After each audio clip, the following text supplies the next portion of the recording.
오늘 우리에게 주시는 거룩하신 하나님의 말씀은 요한복음 15장 1절에서 8절의 말씀입니다.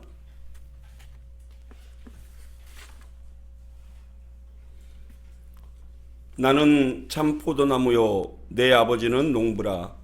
물은 내게 붙어 있어 열매를 맺지 아니하는 가지는 아버지께서 그것을 제거하여 버리시고, 물은 열매를 맺는 가지는 더 열매를 맺게 하려 하여 그것을 깨끗하게 하시느니라. 너희는 내가 일러준 말로 이미 깨끗하여졌으니 내 안에 거하라. 나도 너희 안에 거하리라. 가지가 포도나무에 붙어 있지 아니하면 스스로 열매를 맺을 수 없음같이 너희도 내 안에 있지 아니하면 그러하리라. 나는 포도나무요 너희는 가지라. 그가 내 안에 내가 그 안에 거하며 사람이 열매를 많이 맺나니 나를 떠나서는 너희가 아무것도 할 수 없습니다. 사람이 내 안에 거하지 아니하면 가지처럼 밖에 버려져 마르나니 사람들이 그것을 모아다가 불에 던져 사르느니라. 너희가 내 안에 거하고 내 말이 너희 안에 거하며 무엇이든지 원하는 대로 구하라. 그리하면 이루리라. 너희가 열매를 많이 맺으면 내 아버지께서 영광을 받으실 것이요 너희는 내 제자가 되리라. 아멘. 이 시간 주님의 말씀이 우리의 힘이고 능력이 되기를 간절히 소망합니다. 오늘 말씀의 제목은 따라합시다. 딱 붙어 있어라. 오늘 우리 트롯 제전을 준비하시는 우리 작가 지망생님도 함께 하시는데 얼마 전에 나태주 팬클럽이 이렇게 선물을 제게 갖다 주어서 얼마나 감동이었는지 모릅니다. 우연히 이 말씀을 준비하면서 라디오를 틀었는데 자동차 라디오에서 들려 나오는 노래가 바로 이찬원이 불렀던 딱불이라는 노래였습니다. 붙어라 딱 붙어라 딱 붙어 있어라 뭐 그런 노래인데 왠지 제가 준비하는 설교의 내용과 왜 그렇게 일치가 되든지 붙어 있어야 딱 붙어 있어야지 그게 옳은 거구나라는 생각을 가지게 되었습니다. 어떤 수험생이 그 노래를 듣고 시험에 딱 붙었다는 얘기를 듣고는 그래 우리 세상을 살아가면서 딱 붙어 있는 게 그만큼 중요한구나라는 생각을 해봤습니다. 붙었다라는 말의 뜻은 닿아서 떨어지지 않는 상태가 되다라는 사전적인 의미를 가지고 있습니다. 그러니까 두 가지의 존재가 서로 하나가 되는, 밀접하게 연관이 되는 어떤 영향력을 발휘할 수 있는 그런 상태가 되었다라는 의미죠. 시험에 붙었다, 종이에 불이 붙었다, 옷에 껌이 딱 붙었다, 남녀가 딱 붙어있다 라는 의미로 이 붙었다라는 단어를 사용하고 있습니다. 오늘 이 붙었다라는 말을 가장 많이 사용하는 의미가 바로 서로가 밀접하게 연관이 되어 있다라는 의미로 사용을 하고 있죠. 오늘 본문에서 예수님께서 우리에게 하신 말씀 또한 내 안에 거하라, 내 안에 거하라 이 말씀의 의미가 바로 딱 붙어 있어라 라는 의미인 것이죠. 오늘 4절의 본문의 말씀 우리 같이 한 번 더 살펴보도록 하겠습니다. 내 안에 거하라. 나도 너희 안에 거하리라. 가지가 포도나무에 붙어 있지 아니하면 스스로 열매를 맺을 수 없음같이 너희도 내 안에 있지 아니하면 그러하리라. 예수님은 이 비유를 통해서 포도나무인 당신과 가지인 제자들의 관계를 설명하시면서 너희는 내 안에 딱 붙어 있어야 한다 라고 강조하고 있는 것입니다.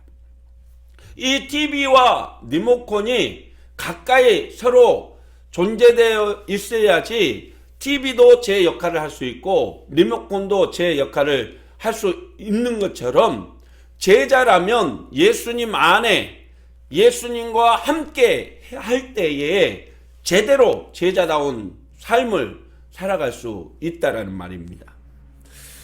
가전제품을 판매하는 외판원이 어느 시골 마을을 방문했다고 합니다.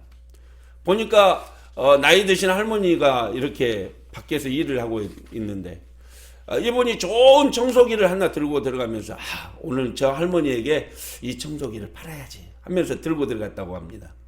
할머니, 제가 정말로 신기한 제품을 가지고 왔는데 한번 보실래요? 필요 없어. 그러지 마시고 이 놀라운 제품을 제가 오늘 소개해 드릴게요. 만약에 이거를 오늘 보시고 마음에 드시면 제가 돈을 안 받습니다. 그냥 드릴 테니까 한번 보십시오. 그러면서 마당에 있던 흙을 한 삽을 퍼가지고 안방에다가 휙 던져버리더랍니다. 할머님이 놀래가지고 뭐요? 내가 지금 이 청소기로 저 방바닥에 떨어져 있는 흙을 다 빨아들이겠습니다. 만약에 제가 못 빨아들이면 제가 수저로 저 흙을 다 퍼먹겠습니다. 라고 말했습니다. 할머니가 어이없다는 듯이 이렇게 쳐다보면서 한마디 합니다. 썩을 놈. 빨리 퍼먹어. 여기는 전기가 안 들어와. 아무리 좋은 청소기면 뭐합니까? 전기가 없으면 사용할 수가 없는데. 그렇죠? 네. 이 청소기가 아무리 성능이 좋다 하더라도 반드시 청소기에는 전기와 연결이 돼야지 그 가치를 증명할 수 있다라는 얘기죠. 아무리 좋은 가전제품도 전기가 안 들어오면 무용지물입니다. 그래서 전자제품을 파는 곳에 가면은 이렇게 써 있는 곳도 있다고 합니다. 전기를 떠나서는 너희가 아무것도 할 수 없느니라. 오늘 본문의 말씀이 바로 그 내용이죠. 오늘 본문에서 예수님은 우리에게 분명하고 간결하게 말씀하십니다. You can do nothing. 나를 떠나서는 너희가 아무것도 아니다. 아무것도 할 수 없다. 분명하게 말씀하고 있습니다. 때론 우리 그리스도인들이 세상 속에 살아가면서 가끔 착각하는 것 중에 하나가 예수님 없이도 얼마든지 세상 사람들과 함께 나의 능력으로 세상을 지배하며 살아갈 수 있다라는 생각을 가지게 됩니다. 여러분, 아닙니다. 예수님은 그러기 위해서 우리를 부르시고 자신의 몸을 우리를 위해서 대속물로 내어주신 것이 아닙니다. 포도나무 가지가 포도나무에 붙어 있지 않으면 아무런 열매를 맺을 수 없는 것처럼 예수님의 제자라면, 예수님과 함께하지 않는다면 그 어떤 세상의 가치관이나 세상의 능력을 발휘할 수 없게 된다라는 말입니다. 만약에 붙어있지 않으면 불에 던져져 사그라들 것이라고 예수님은 분명하게 엄중한 심판의 경고를 하고 계신 것이죠.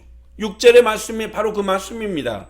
한번 보시죠. 사람이 내 안에 거하지 아니하면 가지처럼 밖에 버려져 마르나니 사람들이 그것을 모아다가 불에 던져 사르느니라. 마르다라는 내용이 나옵니다. 가지처럼 밖에 버려져 마르다. 이 마르다라는 말은 더 이상 흐르지 않는다라는 원어에서 나온 단어입니다. 그러니까 말라버렸다라는 말은 더 이상 물의 순환이 이루어지지 않는다라는 것이죠. 사실 물이 멈춰버리면 나무는 죽어버립니다. 사람도 마찬가지죠. 혈액이 계속해서 돌아야 되는데 혈액이 말라버렸다, 혈액이 멈춰버렸다라고 하면 심장마비로 아니면 뇌마비로 결국 죽고 말게 되는 것이죠. 더 이상 생명을 유지할 수 없게 되는 것입니다. 한번 사진 한번 보시죠. 가뭄에 말라버린 이 저수지 제 역할을 할 수 있겠습니까? 아니죠. 어떻게 이런 곳에 생명이 살아갈 수 있겠습니까? 우리의 영혼도 마찬가지입니다. 예수님을 떠나서는 바로 이 말라버린 저수지처럼 아무것도 할 수 없다라고 말씀하고 있는 것이죠. 사랑하는 성도 여러분, 오늘 예수님의 말씀을 기억하십시오. 너희는 나를 떠나서는 아무것도 할 수 없느니라. 오늘 주님이 하신 말씀의 의미가 바로 저 저수지와 같다라는 것이죠. 예수님을 떠나서는 아무것도 할 수 없고 아무런 열매도 맺을 수 없고 생명을 잃어버리는 말라 비틀어진 삶을 살 수밖에 없다라는 것입니다. 왜요? 왜 우리는 예수님을 떠나서는 아무것도 할 수 없고 살 수 없을까요? 그것은 예수님 자신이 생명이시기 때문입니다. 예수님은 요한복음 14장 6절에서 말씀하셨습니다. 우리 같이 한번 보시죠. 예수께서 이르시되 내가 곧 길이요 진리요 생명이니 나로 말미암지 않고는 아버지께로 올 자가 없느니라. 길, 진리, 생명, 하나님께로 가장 가는 확실한 길이 예수님이고, 예수님을 알게 되면 하나님을 알 수 있게 되고, 예수님을 믿으면 영원한 생명을 얻게 된다라는 의미죠. 믿습니까? 그렇습니다. 예수님이 스스로를 나는 생명이다라고 분명하게 말씀하셨습니다. 요한복음 5장 26절에도 예수님은 이렇게 말씀하십니다.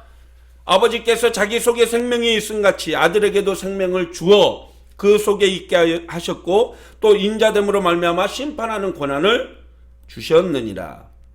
예수님은 하나님으로부터 위임받으시는 게 있는데 그것이 바로 심판의 역할을 감당하는 그것을 위임받으셨습니다. 원래 심판이라는 단어는 죄를 가진 사람에게 그 죄에 맞는 벌을 내리는 것을 심판, 또 옳고 그름을 판결해주는 역할을 심판이라고 부르죠. 예수님의 위임을 받은 이 심판, 그것은 생명을 주기 위한 심판입니다. 죄를 가진 사람을 죄 있다, 징역 몇 년, 이것의 역할로 예수님이 심판의 권한을 가지신 게 아니라 생명을 주시기 위해서, 우리에게 영생의 기쁨을 주기 위해서 그 심판의 권한을 가지셨다는 것이죠. 재판정에서 죄인을 심판할 때 어떻습니까? 그 재판이 끝나야지 그 사람이 유죄인지 무죄인지가 가려지지 않지 않습니까? 처음에 1심부터 시작해서 대법원 상고심까지 끝나야지 그 사람이 죄인이다, 죄가 아니다 라고 분명하게 가려지게 됩니다. 그런데 예수님을 선택하는 그 순간부터 바로 생명이 주어지기 때문에 처음부터 결과가 이미 공개된 심판이라는 것이죠. 예수님을 믿는 순간 그 사람에게는 죄 없다라고 판결이 내어지게 된다는 것입니다. 그렇습니다. 생명을 살리는 일은 하나님의 일입니다. 그리고 예수님도 아버지처럼 생명을 살릴 수 있다라고 말씀하십니다. 오직 구원의 길은 예수 그리스도 한 분뿐이다라고 분명하게 말씀하고 있는 것입니다. 할렐루야. 그 내용을 믿고 의지하는 저와 여러분이 되시기를 소망합니다. 오늘 아침 안타까운 소식을 들었습니다.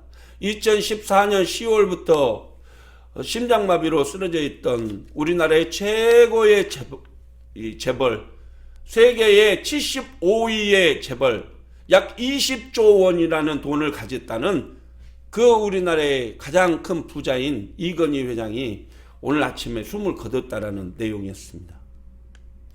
그분이 이 땅에서 우리나라 한국 경제를 위해서 이바지한 그 공헌과 또 많은 사람들에게 선한 영향을 끼쳤던 그 공헌은 말할 수 없을 것입니다. 그런데 그렇게 재산 많은 사람도 자기의 생명이 다하니까 결국 한 줌의 흙으로 돌아가는 것이 현실이죠. 여러분, 우리가 세상 속에서 아무리 모든 것을 가졌다 할지라도 생명을 잃으면은 그 사람이 모든 것을 잃었다라고 말할 수밖에 없는 이유가 거기 있는 것이죠. 아무것도 가지고 갈 수 없는 이 땅, 이 세상에서 가장 중요한 것은 생명을 얻는 것이죠. 그래서 예수님께서 우리에게 생명을 주심으로 모든 것을 다 주었다라고 말씀하신 것입니다. 사랑하는 성도 여러분, 코로나 때문에 많은 사람들이 교회를 떠나고 코로나 때문에 더 이상 예배를 드릴 수 없다라고 말을 합니다. 이제는 신앙도 내가 사랑하는 데 있어서 그래 중요한 부분이 아니라고 얘기하며 교회를 떠납니다. 그러나 우리가 예수님께 딱 붙어 있어야 할 이유, 온전한 예배자로 하나님께 나아가야 될 이유가 여기에 있는 것입니다. 우리의 생명은 오직 주님께 있고 우리는 예수 그리스도를 통해서 영생의 기쁨을 얻을 수 있게 되기 때문입니다. 예수님께서는 생명의 주로 우리와 함께 하십니다. 그리고 심판의 주가 되십니다. 사랑하는 성도 여러분, 예수님이 하나님의 아들로서 생명을 주실 뿐 아니라 우리의 심판주가 되신다는 그 사실을 끝까지 믿고 의지하며 우리의 생명이 다하는 날까지 주님과 함께 살아가는 저와 여러분이 되시기를 주님의 이름으로 축원합니다. 얼마 전에 집 앞을 지나가는데 어떤 집에서 여름 한철 풍성한 열매가 주렁주렁 달려있던 포도나무를 손질하는 것을 봤습니다. 아저씨가 정정가위로 들고 나와서 사정없이 포도나무 가지들을 잘라냈습니다. 옆에서 아주머니가 그 가지들을 모아다가 휴지통에 집어 넣습니다. 여름 한철 그 집 앞에는 언제나 풍성한 포도가 주렁주렁 매달려 있었죠. 그런데 그 열매를 따고 난 그 가지는 이제 더 이상 볼품없고 소용이 없어버렸습니다. 그래서 그 가지를 잘라버린 것이죠. 그 다음날 쓰레기 봉투에 담긴 그 포도 가지를 보았습니다. 잎이 말라버리고 시들어버린 채 볼품없이 담겨져 있었습니다. 여러분, 이것이 생명력입니다. 생명력을 가지면 그 푸르름을 계속해서 유지할 수 있지만, 그러나 단절되어 버리면, 끊어져 버리면 그 포도 가지는 볼품없이 말라 비틀어져 버린 것이죠. 아무리 싱싱하고 풍성한 가지지만 나무에서 떨어지는 순간 그 생명력을 잃어버린다라는 사실입니다. 그렇습니다. 우리 인간이 예수님께 달라붙어 있어야 될 이유가 여기에 있는 것이죠. 예수 그리스도께 연결되어 있으면 참 생명을 누리고 참 평안을 누리며 풍성한 열매를 맺을 수 있다라는 것입니다. 여러분, 우리 스스로의 능력과 우리 마음의 기쁨으로 세상을 살려고 한다면 우리는 언젠가는 말라 비틀어질 그 포도 가지처럼 우리는 허망하게 우리의 인생이 끝나버릴 것입니다. 사랑하는 성도 여러분, 어떻게 하면 예수님께 달라붙어 있을 수 있을까요? 어떻게 하면 예수님 안에 있어 생명을 경험하고 하나님께 영광 돌리는 그런 아름다운 삶을 살 수 있을까요? 오늘 본문에서 주님은 우리에게 두 가지를 가져야 한다라고 얘기합니다. 그것이 무엇일까요? 어떤 것이 우리가 예수님 안에 달라붙어 있게 하고 생명력을 유지할 수 있는 그런 예수님의 제자가 될 수 있을까요? 그것은 바로 기도와 말씀입니다.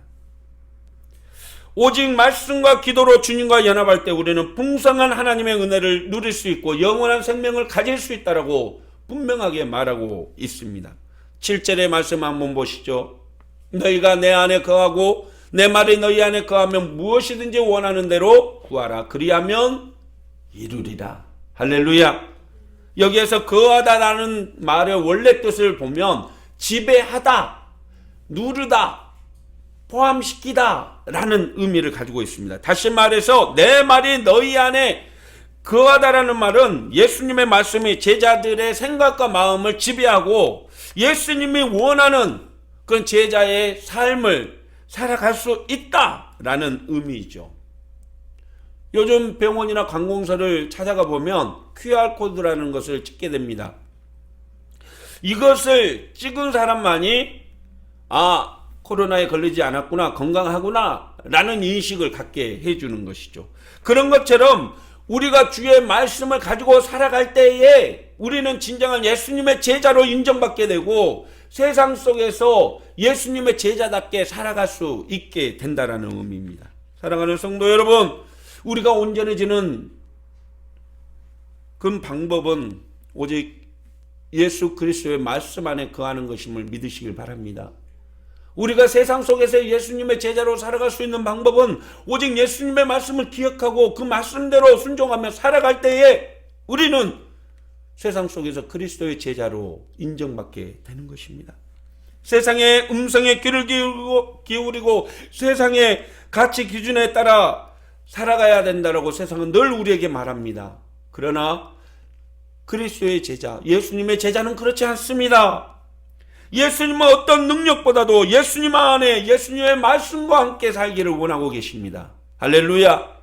엠마오로 내려가던 제자들이 자신들의 생각과 경험들을 가지고 세상을 살아갔지만, 그러나 그들은 깨닫지 못했습니다. 예수님이 죽고 다시 살아난다는 그 사실을 깨닫지 못했습니다. 하지만 주님과 동행할 때에, 주의 말씀에 그들의 생각을 지배할 때 그들은 영안이 떼어졌고 비로소 예수님을 알게 되었던 것이죠. 예수님은 우리의 말씀 가운데 거할 때에 무엇이든지 구하면 이루어질 것이라고 말씀하셨습니다. 이렇게 기도와 말씀으로 주님과 연합한 제자들은 주님의 말씀처럼 많은 열매를 맺게 될 것입니다. 그리고 하나님께 영광을 올리게 되는 것이지요. 예수님은 그렇게 하면 가장 중요한 말씀을 하십니다. 내 제자가 되리라. 아무나 예수님의 제자가 될 수 있는 것이 아니라는 말이죠. 오직 기도와 말씀으로 주님 안에 거하는 삶을 살아갈 때에 내 제자가 된다라는 말입니다. 요즘 얼마나 많은 사람들이 나는 누구의 제자요, 누구 밑에서 공부를 했어요 라고 말을 합니까? 그런데 진정한 제자는 그 스승의 생각과 그 스승의 마음을 읽을 줄 아는 사람입니다. 예수님의 제자가 되는 방법은 예수님의 말씀이 그 안에 그를 지배하고 무엇이든지 믿고 구하는 자, 바로 그 사람이 예수님의 제자가 되는 것이죠. 사랑하는 성도 여러분, 여러분은 그러한 제자가 되기 위해서 노력하고 계십니까? 여러분은 당당하게 나는 예수님의 제자입니다라고 당당하게 고백할 수 있는 삶을 살고 계십니까? 얼마나 많이 예수님의 제자의 삶을 살기 위해서 힘쓰고 노력하고 계십니까? 예수님 안에 거하기 위해서는 우리는 반드시 필사적으로 말씀을 붙들고 기도의 삶을 살아야 합니다. 기도와 말씀으로 주님과 연합하는 것이 어떻게 보면 세상에서 돈을 벌고 세상에서 지식을 얻는 것보다 더 중요한 죽고 사는 문제라는 것이죠. 왜냐하면 영원한 생명은 바로 여기에 달려있기 때문입니다. 주님과 친밀해지려면 주의 말씀과 가까이 해야 되고 풍성한 삶의 열매를 맺기 위해서라면 반드시 기도해야 한다는 것이죠. 여러분, 요즘 길거리나 지하철을 타고 가다 보면 많은 사람들이 손에서 떨어지지 않는 한 가지가 있는데 바로 핸드폰입니다. 사실 우리 삶을 변화시켜주고 더 빠르게 더 좋은 정보를 얻게 하는 중요한 도구이기도 하죠. 많은 사람들이 게임도 하고 뉴스를 봅니다. 그런데 가끔 저는 지하철을 타고 가다 보면 이 성경을 틀어놓고 그 성경 말씀을 이렇게 읽는 사람들을 보면 어찌 그리 반갑고, 또 제가 목사입니다마는 어떻게 그렇게 부럽고 부끄러운지 모릅니다. 똑같은 핸드폰을 어떻게 사용하느냐에 따라서 달라지게 되는 것이죠. 하나님의 말씀이 저와 여러분에게 주어졌는데 이 말씀, 하나님의 말씀을 어떻게 사용하느냐에 따라서 우리의 삶이 달라질 수도 있다라는 말입니다. 아멘. 여러분, 똑같은 핸드폰도 어떻게 사용하느냐에 따라서 그 쓰임새가 달라지게 되는데, 우리가 하나님의 말씀을 가까이 두지 않는다면 우리는 주님과 분리되는 삶을 살 수밖에 없다는 것이죠. 오늘 하나님의 말씀은, 기도는 우리가 예수님께 딱 달라붙을 수 있는 중요한 이유라는 것이죠. 어떻게든지 말씀과 기도로 가까워지려고 몸부림치며 살 때 주님은 우리를 붙들어 주시고 선한 길로 인도하여 주실 것입니다. 기도와 말씀 아무리 강조해도 많은 사람들이 중요하다고 말을 해도 실천하지 못합니다. 그렇습니다. 여러분, 기본이 중요합니다. 우리의 신앙의 기본은 말씀과 기도가 되어야 됩니다. 거기에서부터 시작돼야 되는 것이죠. 이제 추수의 계절입니다. 여러분, 우리에게 풍성한 열매를 가져다주는 그 추수의 기쁨을 얻기 위해서는 이제라도 시작하십시오. 말씀과 가까이 하시고 기도로 주님께 나아가십시오. 반드시 여러분을 주님께서 평안의 길로 풍성한 열매를 얻는 그 은혜를 저와 여러분에게 더해 주실 것입니다. 말씀을 마칩니다. 어떤 사람이 쓸쓸하게 죽음을 맞이했다고 합니다. 그에게 평소 목숨처럼 사랑했던 친구가 달려왔습니다. 그리고 밤새워 목 놓아 울었습니다. 사랑하는 친구, 이렇게 떠나면 어떻게 하나. 그런데 그 친구는 아침이 되자 눈물을 닦고 아무 일이 없었다는 듯이 그의 곁을 떠나갔습니다. 또 어떤 친구가 있었습니다. 그 친구는 자기의 친구가 죽었다는 말을 들었는데도 일절 얼굴도 비치지 않았습니다. 그 친구의 이름은 돈이었습니다. 그런대로 사랑했고 아낌없이 나눠줬는데, 그런데 그 친구가 죽자 일면 안식 안면을 바꾸게 된 것이죠. 그것이 돈입니다. 세 번째 친구가 그에게 찾아왔습니다. 평소에는 그 죽은 친구가 그런대로 알던 친구였죠. 그런데 그 친구는 그의 죽음 앞에 목 놓아 울고, 또 아침이 되자 그의 친구 곁을 끝까지 지켰습니다. 그리고 그가 죽음의 강을 건너자 그와 함께 죽음의 강을 건너 주었습니다. 끝까지 함께한 의리 있는 그 친구의 이름은 바로 예수 그리스도입니다. 우리가 세상을 살아갈 때 친구나 가족들이 우리의 힘이 되어주고 우리를 위로해 줄 수 있습니다. 그러나 그 친구나 가족도 우리가 이 세상을 떠나갈 때는 아무런 힘이 되어주지 못합니다. 세상을 풍요롭게 살게 하고 세상의 능력으로 살게 하는 돈은 우리에게 힘과 가치를 심어줍니다. 그러나 우리의 죽음의 이후에는 그 돈은 아무런 소용이 없게 되는 것이죠. 그러나 예수 그리스도께서는 우리를 이 땅 위에서도 늘 함께 동행하여 주시고 우리를 위해 영원한 생명의 그 나라를 허락하여 주시고 우리에게 참된 기쁨과 평안을 가져다 주십니다. 예수님은 우리가 이 땅에 살아갈 때 그리 필요한 존재처럼 보이지 않습니다. 그래서 많은 사람들이 예수님의 곁을 떠나갑니다. 이제 교회는 필요 없다고. 그런데 그분은 언제나 살아계시고 우리가 세상 속에 쓰러지지 않도록 우리를 세워주십니다. 우리에게 영생의 기쁨을 허락하여 주십니다. 그 생명으로 우리는 영원히 멸망하지 않을 것이고 영원한 하나님의 백성으로 살아가게 될 것입니다. 사랑하는 성도 여러분, 예수님께 달라붙어 계십시오. 우리의 믿음의 승패는 포도나무이신 예수님께 끝까지 잘 달라붙어 있는 것인가? 이것이 중요합니다. 아무리 풍성한 열매를 맺고 아무리 많은 가지를 뻗어 있어도 끝까지 달라붙어 있지 않는 가지는 메마르고 말라 비틀어 불에 살라지게 되기 때문입니다. 세상의 두려움과 근심 앞에 여러분 주님을 포기하지 마십시오. 많은 사람들이 살만하게 되면 가장 먼저 포기하는 것이 예수 그리스도라고 말을 합니다. 여러분,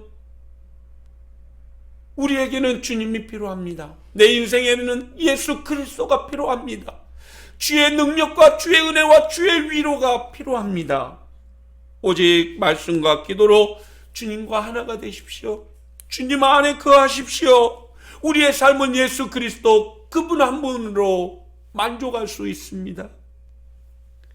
예수님의 말씀을 따라서 주님 안에 딱 달라붙어 살아가는 저와 여러분이 되시기를 주님의 이름으로 축원합니다. 주님과 함께 십자가의 길을 걸어가십시오. 주님의 기쁨이 되는 삶을 살기 위해서 힘쓰십시오. 주님께서 말씀과 기도로 주님께 딱 달라붙어 있는 저와 여러분에게 풍성한 열매를 가득가득 맺게 해 주실 것입니다. 예수 그리스도와 함께 남은 모든 삶이 풍성한 열매로 가득 찬 저와 여러분의 가정 되시기를 예수님의 이름으로 축원드립니다. 아멘. 기도하겠습니다. 사랑의 하나님 아버지, 오직 말씀과 기도로 주님과 연합할 때 우리는 풍성한 하나님의 은혜를 누릴 수 있다라고 말씀해 주셨습니다. 영원한 생명을 내가 가졌으니 영생의 기쁨을 누릴지어다. 주님, 우리에게 말씀하여 주시고 우리를 늘 평안의 길로 인도하여 주시옵소서. 예수님의 이름으로 기도드리옵나이다. 아멘.